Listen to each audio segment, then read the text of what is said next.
Absolute Batman issue 2, Scott Snyder writing with Nick Dragota on the art. So yeah, it was kind of fun coming back to this. Obviously, we get introduced to a whole new version of Gotham, new version of Alfred, all that stuff last issue.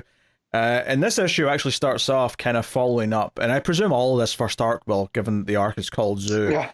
But it's kind of the aftermath of like Thomas Wayne being shot, and Bruce is on the other side of the door, and just as he's like sort of pleading for his father to say something to him, who's seemingly sitting there dead, and there's light coming through the bullet holes in the art, which is a really nice touch.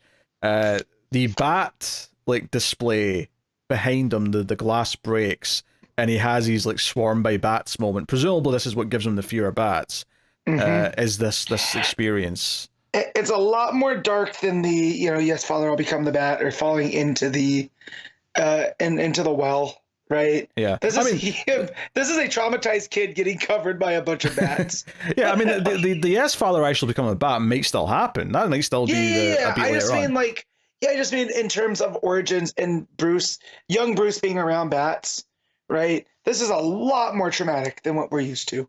Yeah. No, the actual origin of his fear is very different here. But I mean, I think the essence of like him turning his fear into a weapon is still kind of there. In the fact that they're covering him, right? It's kind of reminiscent of the way that he wears his cape too, right? It's almost like they're his shield, to shield him from all this type of stuff as well. So yeah. Yeah. So Batman's continuing to fight the party animals, and Alfred is monitoring this, even kind of like helping him a little bit, like kind of out from the shadows, because he sees it as beneficial to his mission, even though his employers don't seem to necessarily think it is. And seemingly later on, they want to take away the benefits or the protections that Alfred's got in place for him.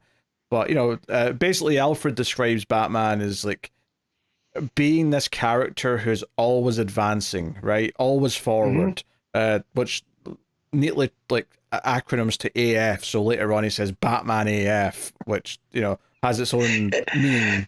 And this is where Dragota and Snyder were working great, because it's got Bruce looking at this building that's burning in the form of Batman's cowl. Right? Yes. So when he says Batman AF, you're like, hell yeah, brother. Well, even the page before that, because Alfred's talking about how he's been tracking his movements and all the possible stashes and safe houses he's got all over the city. And when he looks at the map after he's mapped them all out, they vaguely resemble the shape of a bat. And he's like, God damn it, he's committed to this. He's committed. Like, no one's ever going to see this. Why is he doing it this way? He is certainly committed to the bit. Dear. But we see him get out of a few jams and whatnot early on with some tricks where he turns water into acid. Yeah. Which I didn't know you could do that by adding concentrated vinegar to salt water. So, the more you know. Yeah. And then, like you said, the building on fire. So basically, they all think they've found one of Batman's layers, which they kind of have, but he's sort of prepped it in advance and has it burning in the shape of a bat cowl, which is a hell of a panel, I have to say. Oh yeah, like it's kind of silly in retrospect, but when you think about what it means in the form of the book, right, as Snyder's telling the story, it makes just a cool image. And that goes a long way. I'm going to say it's more metal than anything they ever did in Dark Knight's metal. Yeah. It's very metal. So the whole idea is Alfred's saying, in any conflict, in any army or tactical situation, there's times to advance and there's times to, retreat and withdraw and recoup. And Batman never seems to do that, and that's why he says Batman seems to be always forward. That's kind of his thing, or advance forward was the exact phrase. So it just kind of sets up that his opinion of Batman is forming as he's watching him work. Like he's starting to he never says these words, but it feels like he's starting to respect him. There's something about him that's like sticking out to him. He's like, man, this kid should not still be able to do what he does, and yet he finds ways. Yeah. So we see Gordon's in the hospital. Barbara's there. Billick's there. Billick wants to take down Batman. There's people in the news talking about Batman, and Billick thinks that Batman might even be working with the party animals, and Bab's like, hey, he kind of saved all of our asses. And he's like, yeah, it's all just a ruse or whatever. So Bab's obviously sticking up for Batman's early sign of maybe, where that friendship might go. Yeah. But interestingly, obviously we ended the first issue with the reveal that Martha is alive, and Martha comes to the hospital to visit Gordon. They know each other, which is curious. And I mean, he is the mayor. She does work as a social worker, so maybe they were friends from when he was a cop, right? I mean, no, it's not far fetched. I'm not disputing the likelihood of it. I'm just saying it's interesting in terms of like them having this this friendship, talking about Thomas even, and talking about who this Batman is. I mean, Martha even says at one point Thomas would probably like this guy because he's doing something and getting results. And Gordon mentions that he was the one that found Bruce when he was swarmed by bats. Like we see these quick little flashback panels of him finding he was going to miss him until Bruce screamed from underneath all the bats, and like he basically says that scream, kind of stick with him forever, kind of thing. And we get like a more of a flashback here to when Bruce was a kid after the death of his father, and his mother talks about how he changed, how he became more like more of an individual. He started not hanging out with people. I think in the first issue, before we knew she was alive, I think I assumed that all of his group of friends, who are all these various villains in Gotham, were all at an orphanage together. Seemingly, obviously, that's not true because he still had his mum. Right. They were just his group of friends. We see them come to hang out with him, and he decides not to go. He says, "No, turn them away. Tell them I'm not coming out." And he throws his science fair medal out the window, which comes back again at the very end of the book. But it really is painting this like. The idea of Bruce growing up with his mother still, but being really angsty because of how horrific the death of his father was, leading to Batman, is a slightly different like dynamic to growing up with Alfred when both his parents have been killed. Yeah. So, yes, like is he better off in this world because he still has one of his parents? That'll be an interesting question to ask and answer after we've read an arc or two of this. And he's not. We see a lot in the typical Batman story where he starts training even as a kid. He starts getting really into what he wants to study, but he's always by himself. Here it seems like there is that group of kids that was trying still to get through to him, and then when we see them later in the book, they're still kind of the support structure he has with them. So this is definitely a Batman that's not as solo as we think, right? Oh, well, you say support structure. He goes to this poker game and basically uses them for intel. Like, I don't know if there's much of an emotional support structure going on here. Well, I do feel like he is still friendly with them, right? He's still friendly with Croc because he goes to the gym. You know what I mean? So I do feel like there is his friendly support structure, I mean, I get what you're saying, but I don't think I got that from this issue specifically. So I guess we read the poker scene differently then, because the fact that they're still there, right? So we see them when he's a kid and he doesn't want to be around anybody because he's upset. Yeah. And all that type of stuff. Yet these are the friends he's still going and seeing, all these years later. Yeah, but he only goes to get information from them. He goes to get information from Harvey about what's going on in the politics side of the world. And he gets information from him by the end of the scene. He gets some information about the shipment coming in or whatever from one of them. Like it feels like he's kept them around almost strategically because he knows that they each have reaches in different parts of Gotham that he wants to know about. Now he may still genuinely care for them as well, and we may see more of that. And the ending might even imply that too. But this particular scene to me felt very like. Because they even mention, "Oh, you've not been here in weeks." Because the scene starts off with him, one of them saying, "Oh, look who finally showed up after weeks of being away." I don't think he's here because he wants to bond with them. I think he's here because they're a resource.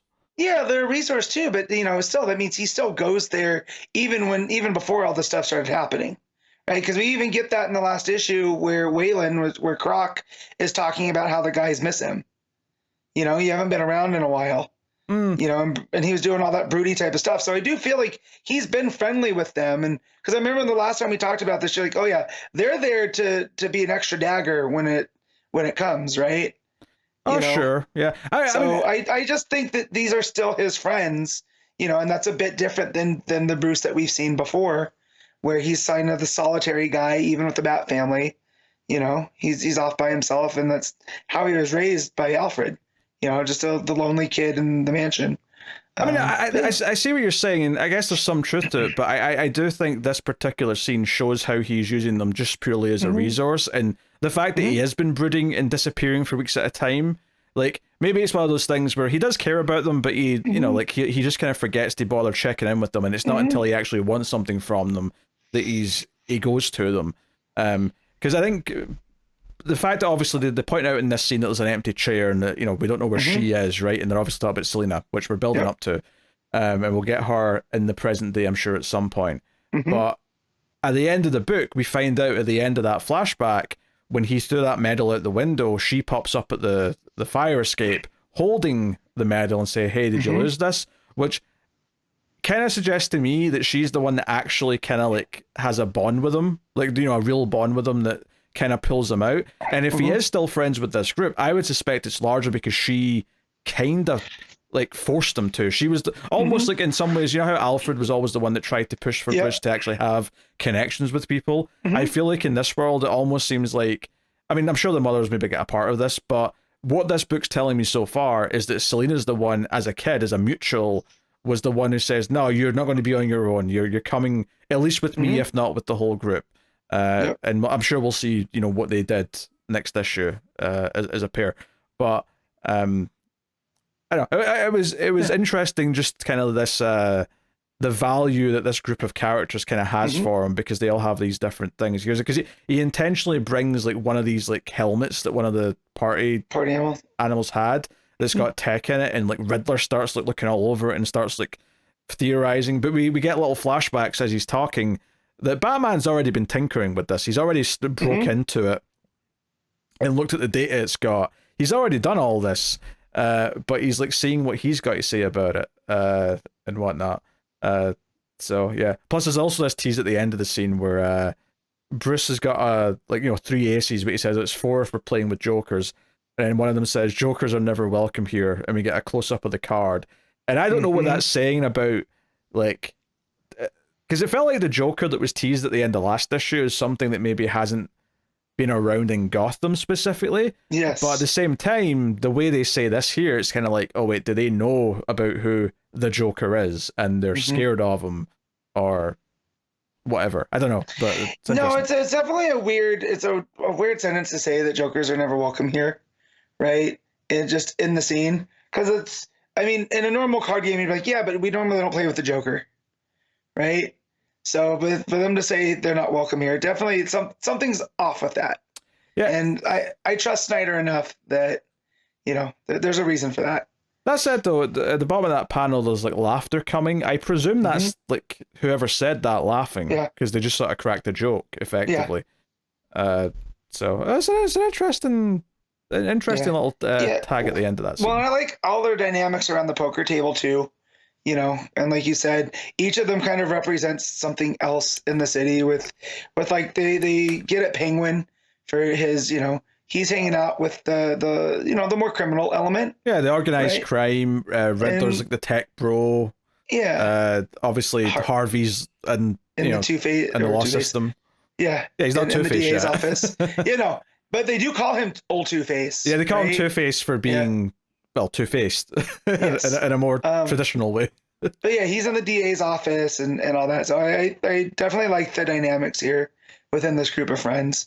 And even there's that one page that's pretty ominous with Penguin up at the top where he talks about, you know, why the F would I know, Bruce? I just, you know, just because my business is atypical, right? It gives him a little bit of a sinister edge here too.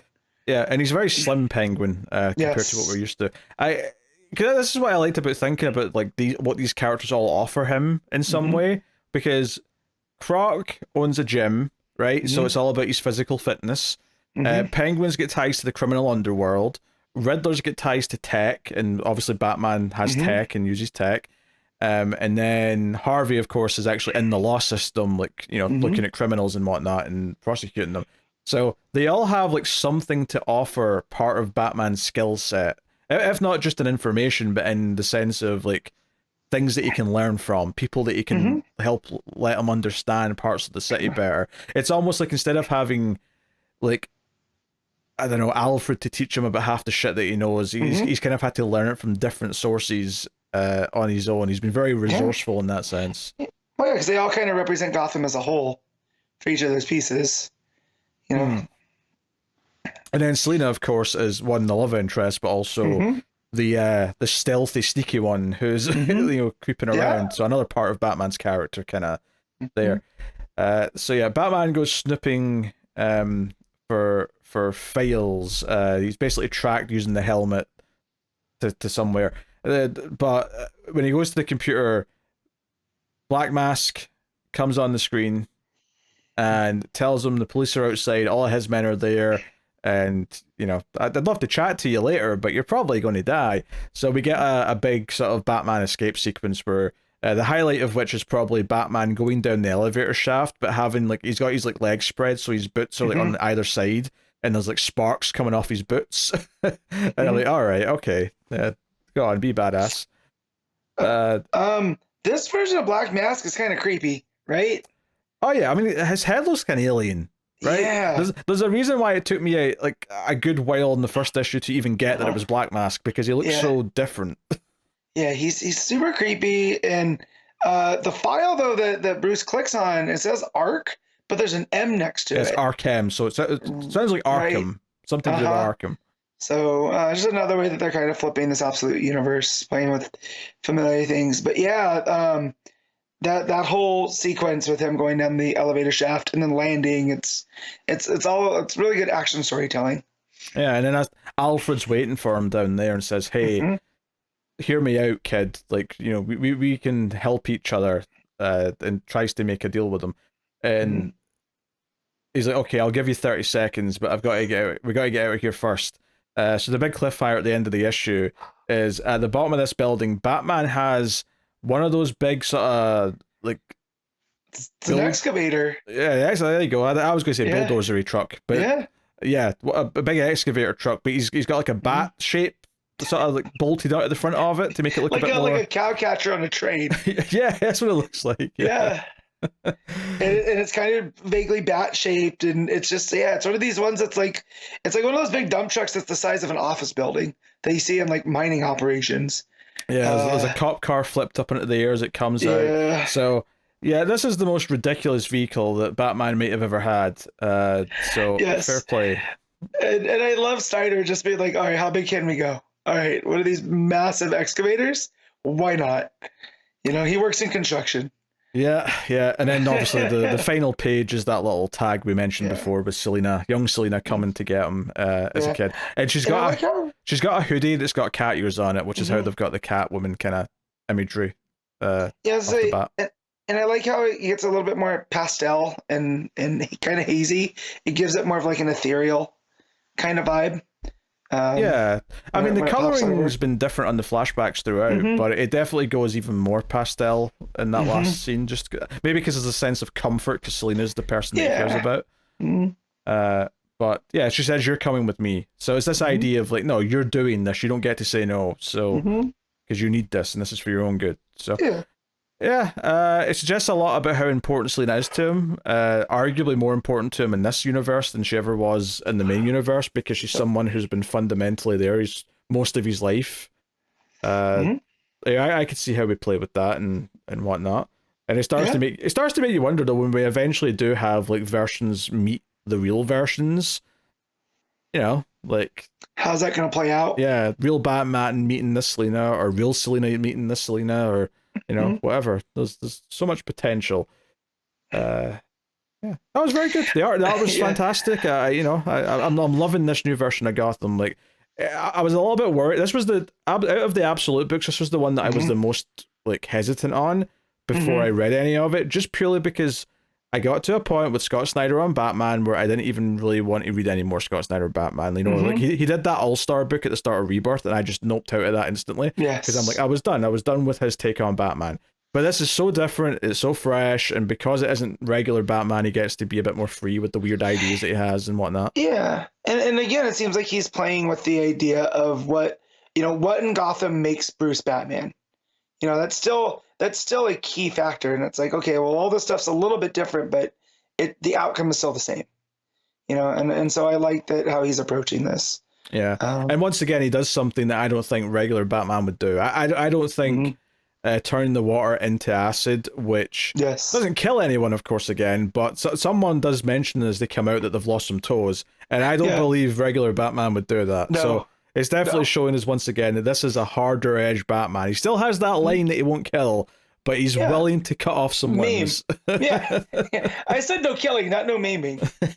And I definitely, there's a line in the movie Salt Lake City Punk where he says, like, you know, if the young me saw the me old me is, he'd beat my ass. And I feel like that's absolute Batman to our regular Batman. You know what I mean? He's just like this young, full of piss and vinegar type guy that, again, you know, he's not afraid to maim or make acid that loses some toes. So, okay, can you imagine what an absolute Robin would be like if we get to that? So I've been thinking about that. I'm trying not to get too ahead of it, but like with, you know, we know now that Gordon and Martha Wayne were friendly, right? Which means that Babs must know Bruce from when they were younger, right? So what does that mean for Dick Grayson, right? Because we always have Babs and Dick around, but they're usually around the same age. So that means when they do bring in Dick Grayson, is he going to be closer? You know? I usually think Babs is actually a year or two older than Dick. Close, but like I always kind of like, you know, Robin, like Dick becomes Robin first, but Babs I've always thought of as being a little bit older. Maybe that's just based on Batgirl Year One or whatever source I'm taking that from, but that's always the vibe I've gotten. Because it also says that Bruce has been volunteering with the Red Hood, which is like this mutual aid organization, you know, that helps out. Oh no, he says it was speculating that, did he not? Oh, he was speculating. Yeah, no, he suspects that that's not true. He thinks that's just a rumor. Okay, well, because he says, he goes, "There's rumor he meets with the Red Hood, a suspected resistance group." Okay, that's what that part was. Yeah, so they're playing with a little bit of that. So like instead of the Red Hoods being like this gang, they're a resistance group, and it just made me think of the Robins. And like when we do get Dick Grayson eventually, like is he just going to be closer in age and they'll be partners that way? Right, and it won't be, you know, this is his, you know, de facto son, you know, more of a brotherly type relationship, you know, because you'd think that Babs and Bruce are pretty close in age at this point. But yeah, I would probably still say Bruce is probably a couple of years older, but I feel like Babs feels like she's like a year out of the police academy or something like that. Yeah. So, but yeah. That's all. But I don't want to get too ahead of it because I am enjoying the story that they are telling. But yeah, it was that Red Hood line that kind of made me start thinking about, you know, all these other side characters, right? And then over in Superman, right, we have the Lazarus Corporation. Can't even talk today. And then how that fits in. So it feels like they're playing with a little of these elements here and there. So, but yeah, it just gets me thinking. Yeah, there's a lot of play. So what are you giving Absolute Batman issue 2? I'm going to give this a straight 8. 8.5 for me. I think I'm really digging it. Big badass moments, good sequential art. It's just fun seeing how the different character dynamics are working, and it's not just a case of, oh, this character's different because we wanted to make everyone a little bit different, so we're just seeing where they are now. The fact that each of like these villains that they've introduced at the poker game all play into how Batman is formed and how he's using them in this universe feels very well thought out to me. It feels like, how do they fit into this puzzle of this Batman? It's not just about having a different version of each character because, oh, well, we have to have them be different, so we'll have, you know, Penguin be skinny. It's more about how does his relationship with Bruce affect the fact of like where Bruce is and how he's gotten to where he is as Batman. And I think that makes it feel a bit more weighty to me. So, yeah, good stuff.